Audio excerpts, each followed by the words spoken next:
Hello, everybody, and welcome back to the Sports Dungeon. I'm your host, Loren Tepper. As you guys can see, these are no strangers to the Sports Dungeon. We're here. We're talking bicycle racing. Joey Phillips is here, and Amanda. We're glad you're here. It's the Tour de Hills. It's hard to believe you're on your, what, 7th year? Yes. 7th annual. 7th annual bicycle race through the Ozark Mountains, and you have the Jasper disaster. Is that right? Yes. And this year we're hoping for better weather. Right now, it's warmed up so quickly that we may be 95 by the time this event goes off. Bring it on if it is. That's for sure. The key is no rain. No rain. The heat isn't. No rain in the forecast at all. Right. From probably what, about 3 days out? Probably. Is that what you need when they start? Yes. Yes. Wednesday, Thursday, Friday, and Saturday, no rain. Now Sunday, it can rain. Do whatever it wants to do. Well, it's April 21st, yes. Right? We're just about 2 weeks out from the event. It ought to be very exciting to see. Last year, how many we have participating? Just over 100 riders. Now, how many competed? I guess we probably ought to. You have different courses based on their expertise of riding a bike. Is that right? There's a race and then there's a tour. So the racers have one course that they will do, and then the tour riders have 3 options. The easy course, the medium course, and the hard course. Basically green and orange and I think red is for the hard. Anywhere you have options of 15 mile, 26 mile, and of course the big one is 58. The big one is only if you're an experienced rider because of the hills, because of the mountains. But 58 miles where you have races where you watch it on TV and it's 110 or whatever stages of like the Tour de France or something along that.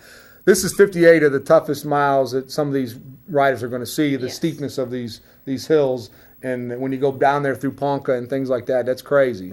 That's right. When your truck barely makes up the hill, but you got bicycles going up the hill, that makes a big difference. Yeah, and not inching their way up there. They're doing like 5-10 miles an hour up that hill. Pretty quick. And got it in a gear that is really straining those leg muscles trying to get that bike up that hill. Grabbing your granny gear, so to speak.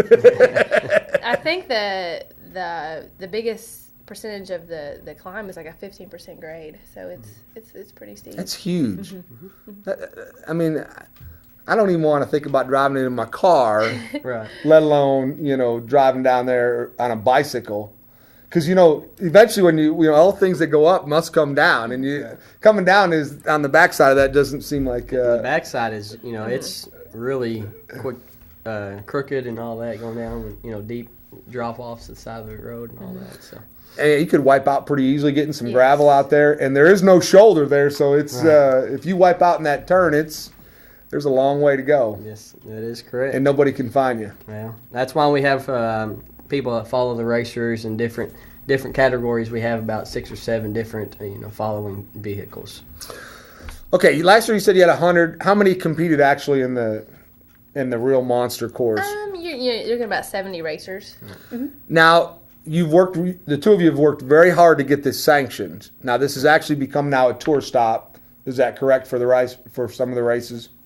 Well, it's on a calendar. It's on an Arkansas calendar, racing calendar, and so they kind of plan the races which one they're going to depending on what they're doing. There's another big race in Arkansas coming up after hours, so a lot of them will use this as a training type of a experience also because they need the mileage and of course the hills.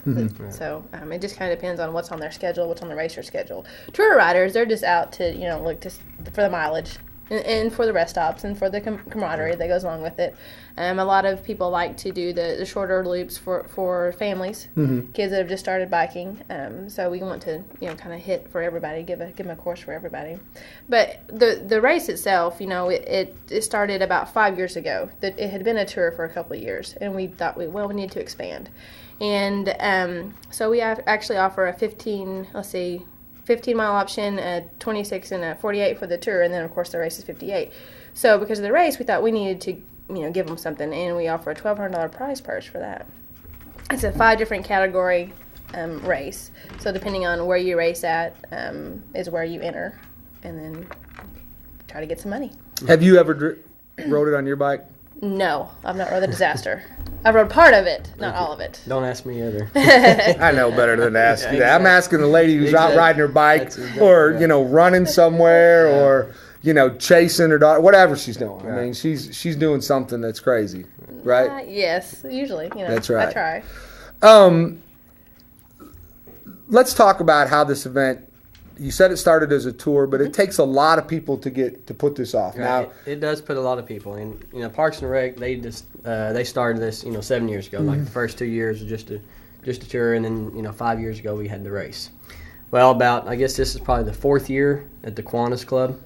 We've actually stepped up and used our volunteers to help put on the event, because there's so much else going on in the Parks Department has so much going on that weekend that they need more volunteers. And yeah, I mean, Kiwanis Club stepped up. So. Yeah, it's always interesting, this time of year the Parks and Rec puts out a calendar after the bid process in January and talks about all the events that you've got scheduled for the year that are major events. I mean, I'm not taking away anything else that you do, your triathlons or things like that, but I'm talking about major events where you're actually hosting something and we're inviting people to come into town. And so, I mean, if you look at that schedule, like for me, who works for the Parks and Rec this time of year from March to August, I mean, we're working 3 weekends out of the month. I mean, all the way up until the first of August. I mean, that's pretty much it. And so it takes a lot of people to do that, and Parks and Rec can sponsor, but Kiwanis has stepped up. And this year, you're the president of the Kiwanis. I am the president of Kiwanis. And those of us who sit out there in the gallery have always got something nice to say about you, Joey. Yeah, well, I appreciate that. So, but I mean, as far as this race and tour cannot go without volunteers, and we have a lot of volunteers. The Parks Department, they help us out a lot. But I mean, we have the Kiwanians. We're out there. We do the different rest stops. We have the hospital that's doing a rest stop also. But, like any other event, it can't happen without volunteers. How many do you think you need? 50, 60? Probably 50, 60. And that may sound like a number that people's, 50, 60 people.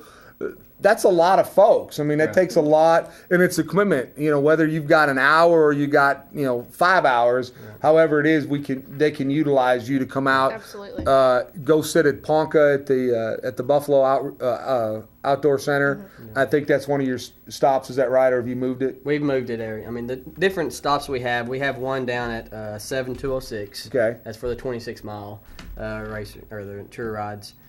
We have one at Mount Sherman. Okay. Which is, where for the big, long loop. We do have one at Jasper right there as they fix and go up the hill. I think there's a church there. We do have one there. Then we have one at 7 and 43. Okay.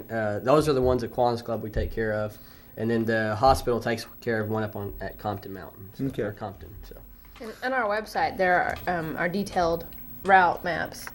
Interactive. You can click on them, and they'll show you where the rest stops are. The different mileage and where the rest stops are, so you can kind of map your way and kind of know where you're going. The courses are marked, so it's very easy to follow, but it's also handy to know where you're going. Let me ask a question. If the weather's nice, let's just hypothetically, we're 2 weeks out, but let's say forecast on Wednesday, and it says it's going to be 80 degrees, sun shining. How many potential riders could you expect to have? 200 easy. 200 plus. Now, you said at Kiwanis this week about you went to there was a race over in Northwest Arkansas, and they had over 200 plus riders. Is that right? That is correct. But the weather was perfect. I mean, it was nice. I mean, it was a little warm for last weekend in March and first weekend of April, but this is kind of unseasonably this warm. Ideally, I think you probably want it near 70, 75 and 60s would be good. 60s would be good. I mean, they take off at 10 o'clock in the morning, so it's from they're staggered. Different categories are staggered from 10 o'clock on to like 10:40, I think. So okay. It's not the heat of the day, so 60s to 60 to 70 degrees is best. Last year's winner of the tour, how long did it take him to do it? Under 2.5 hours. I think it's 2 hours and 13 minutes actually is what he timed it. Okay. My math ain't too bad, but that's almost 30 miles an hour. It's booking it. Yeah. It's fast. Typically they say, the racers will be in 2.5 hours. So the Pro 1-2 group, which is the big boys, the ones who know what they're doing, it took them 2 hours and 13 minutes the first one came across. Wow.